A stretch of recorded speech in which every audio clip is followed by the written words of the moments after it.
I've already made my feelings clear about the historical inaccuracy and how they villainized the real hero in the first Balto.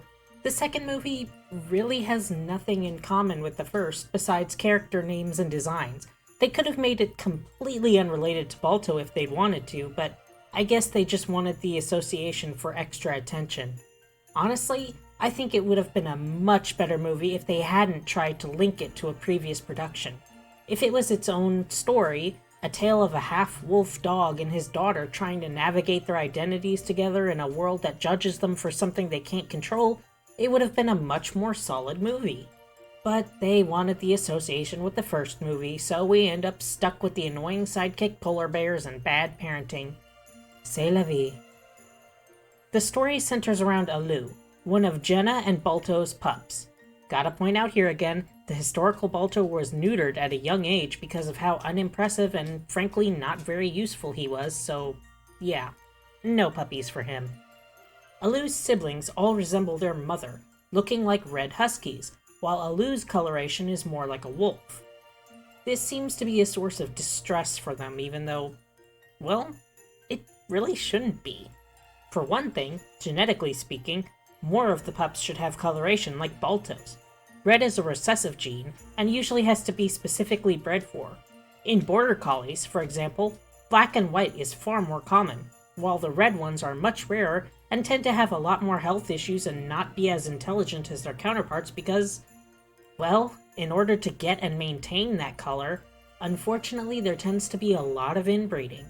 It's entirely possible to have a red pop up at random, but if you want consistency, you have to only breed reds with other reds, and because of how small that gene pool is, you get the idea. More of the pups should have had dark gray or black markings, rather than all red identical to their mothers. Secondly, when the pups are old enough to be adopted out, which the dogs are doing on their own, where are Jenna's owners? Why aren't they selling the pups of the famous hero dog Balto for a mint? And why doesn't he have an owner now? He's a literal hero. The mushers would be fighting over who got to claim him. Well, Balto says that no one is going to want to adopt Aleu because she looks too much like a wolf. Again, no. Wolf dogs even now are kept as pets, though often illegally, and I would absolutely never recommend it because wolves are wild animals and you should never keep any wild animal as a pet, no matter how cute they are. And having wolf genetics means that animal is not a safe bet. There is a reason humans spent millennia turning wolves into dogs to be our companions, but back then, nobody really thought much of it. It was done fairly often, and some mushers would have straight-up wolves on their teams or purposely breed wolf blood into their lines to try and make hardier, tougher dogs. This rarely worked out the way they wanted it to, but the point is, no one would have a problem with her being part wolf and looking it, especially knowing her father is a famed hero. If anything, her looking more like him would be a plus for bragging rights, and you'd be amazed at how many people will keep an animal just to say they have it, no matter how dangerous or impractical. Novelty pets are an unfortunately common practice, and they usually end up living short, painful lives because rarely do their owners even attempt to learn the proper care, much less implement it. Anyway, all of her siblings get adopted, but Aleu does not, despite her parents continuing to try and find her a home. Because of this, she ends up living with Balto in the remains of the boat. Again, he is a literally famous hero. Why doesn't he have an actual home? Until she's grown into an adult. A very childish one who still throws tantrums at that, although I do appreciate how she corrects other people's grammar. I did that a lot as a kid and have a hard time resisting doing it now. She's out in the woods playing with the polar bears Muck and Luck when a hunter catches sight of her and thinks she's just a regular wolf, taking aim with his rifle, with her running towards him because she thinks he may want to adopt her. Honey, nobody who points a gun at you is interested in taking you home as anything but a trophy and dinner. Balto attacks the hunter, with Boris the goose, Muck and Luck showing up to help knock the hunter down and away from his gun so they can escape safely. Aleu doesn't understand why they attacked the hunter, and Balto is forced to explain that the hunter thought she was a wolf. Quick question. Is Aleu blind? I mean, reflective surfaces exist. She knows what her father looks like. She knows what she looks like. Presumably, she knows what wolves are and what they look like. So, how has she not realized that her dad doesn't look like any of the other dogs in town, and neither does she? Also, every other dog in the town knows that her dad is a half-wolf. Everyone. He even mentions that some of the other dogs still tease him about being half-wolf. She's never heard any of that? She's never heard anyone mention that Balto is half-wolf before? It's not uncommon knowledge. Everyone knows it, human and dog alike. Surely she would have enough of a brain to put together that her dad is a half-breed, and she looks more like him. So her appearance must be more wolf-like than considered normal, and maybe that's why she's treated a little differently? Has she never once in her life asked why she and her dad look so different from the other dogs? Balto explains to her that his mother was a wolf, his father being a sled dog. Does he know who his father is? Did they ever meet? There's a chance that one of the dogs in town would be his dad. That could be an interesting conversation for them to have. But apparently, the dog isn't important, only the wolf, who he said was white as snow and had a warm voice that made him feel safe, but that's all he remembers of her as he was raised by Boris after that. Why? Why did his mother leave him, especially at such a tender age, and as such a young pup that he only has a few short memories of her? Was it because he's a half-breed? Chica, if you don't want a half-breed kid, maybe you should, not mate with a dog and make a half-breed kid? It's not exactly his fault, and it is quite easily preventable. Did Balto have siblings? Dogs and wolves usually have litters. Where are they? Were they abandoned too and didn't get taken in by a goose, so they just didn't make it? That's kind of a dark thought. Aleu gets upset and tells Balto she hates him and runs off. He yells at her to come back, but doesn't chase after her like a responsible parent. Instead, he goes to sleep. He spends a lot of the time in the movie sleeping. I get that his dreams are an important part of the story, but man, does he end up looking lazy, almost constantly just waking up. His dreams mostly consist of Inuit imagery, like the totem poles, and a raven that seems to be trying to lead him somewhere important. Totem poles are an incredibly important part of the culture of the First Nations in the Pacific Northwest. They're usually carved out of red cedar. While a lot of people think that they all tell stories, this isn't necessarily true. Many of them do, but most of them display beings or crest animals that mark a family's lineage and validate the rights and privileges that family holds. They don't necessarily tell a story so much as serve as documentation of histories, though many do tell stories familiar to the clan members and families of that particular community. For example, some families of northern Vancouver Island belonging to the Thunderbird clan will feature a Thunderbird crest and familial legends on their poles. Wealthy and influential families may have more than one crest. The poles can also be created to honor a particular event or an important person, such as a warrior or clan leader who accomplished different things that were particularly spectacular and worthy of remembrance. There are different kinds of poles serving different purposes and built at different locations, some of which people may not even recognize as a totem pole, like mortuary poles, which contain the remains of the deceased in grave boxes and served both as a tomb and a headstone, and even shame poles, poles that they'd build to ridicule neighbors who had unpaid debts, which is kinda hilarious in concept. Can you imagine being so mad at your neighbor for borrowing your lawnmower and not giving it back that you carve and erect an entire totem pole to call them a jerk and tell everyone that they're a sleazy rat that doesn't pay their debts? Like, calling someone out with an entire dang billboard, only taking way more effort. I'll include a link to more information in the comments below, but simply put, a lot of people have misconceptions about what totem poles mean and their purpose, which this movie doesn't exactly help with or explain well. It also tries to explain the animals in the symbols, which, well, they're not totally inaccurate. but they're not altogether correct either. What represents what really depends on the situation and the clan in question. They say caribou represents life, but in most of the First Nation cultures of the area, that honor goes to salmon. I suppose wolves would have their own symbols, so I'll give them a little bit of a pass on this one. When Balto wakes up, Muck and Luck are looking for Aleu, but they can't find her. He assumes that she must have gone to her mother's. If that's an option, why doesn't she just stay there where she's more likely to get adopted, or just sort of become their dog like her mother is? But when he goes to Jenna, that isn't the case, and Jenna is rightfully worried and upset that her daughter is missing. Balto insists that he'll find her, leaving Jenna behind as he, Boris, Muck, and Luck go into the woods to search for her.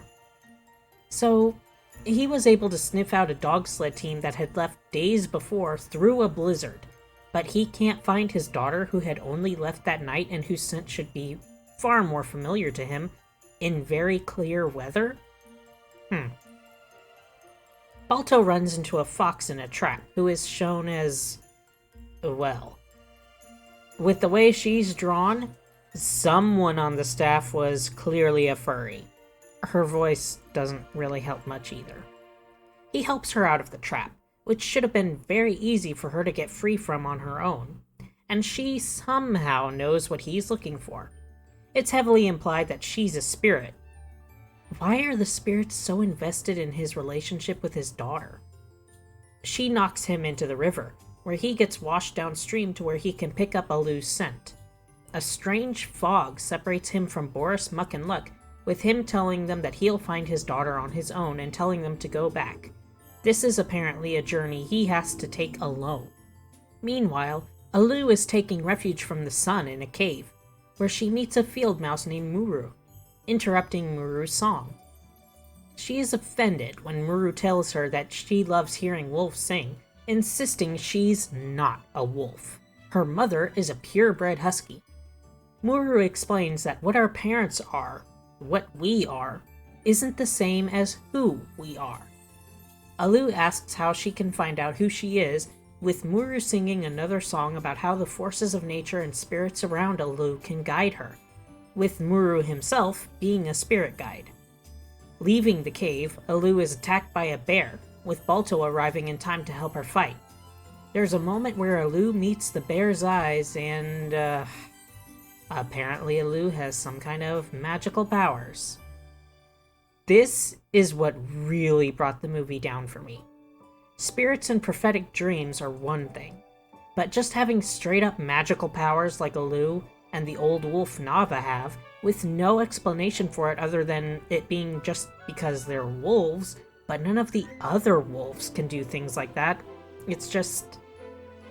I'm not saying you have to explain where the Force comes from to me, but introducing magic into an environment that is supposed to be based in reality to some extent, especially when you tack it onto real historical figures, while trying to take it seriously and mix in the spiritual beliefs of the native people who still exist and were misunderstood and exploited ruthlessly, it just really rubs me the wrong way.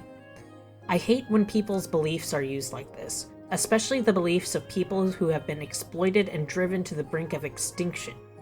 If you want to have magic, that's fine, but don't try to connect it to spiritual beliefs and practices that actually exist.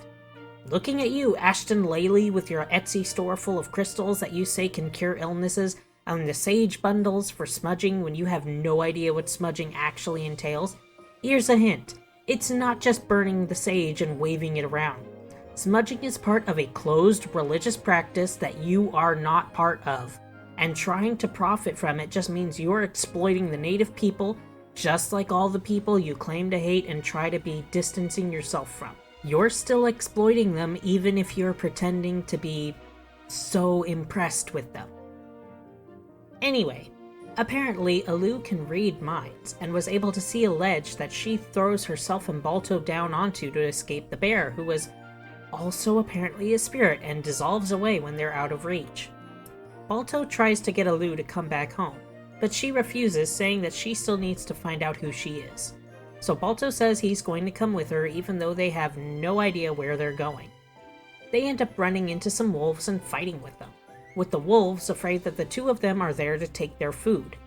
The pack leader, an elderly wolf named Nava, intervenes and brings Balto and Aleu to where the pack is having a discussion about what to do about the dwindling food supplies.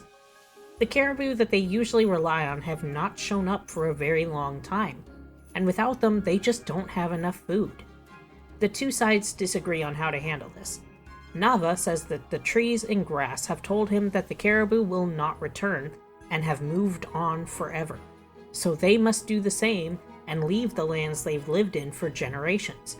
Niju, a young, strong, fierce wolf who has a lot of design similarities to Steel, insists that they've lived there since before living memory, and to abandon their home in the hopes of finding somewhere else would be insane and probably get them all killed.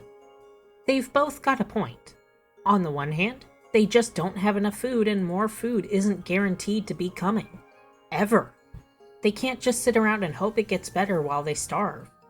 On the other hand, abandoning somewhere that is safe and settled for them and just striking out to who knows where without a plan and without a safe destination in mind really isn't any better.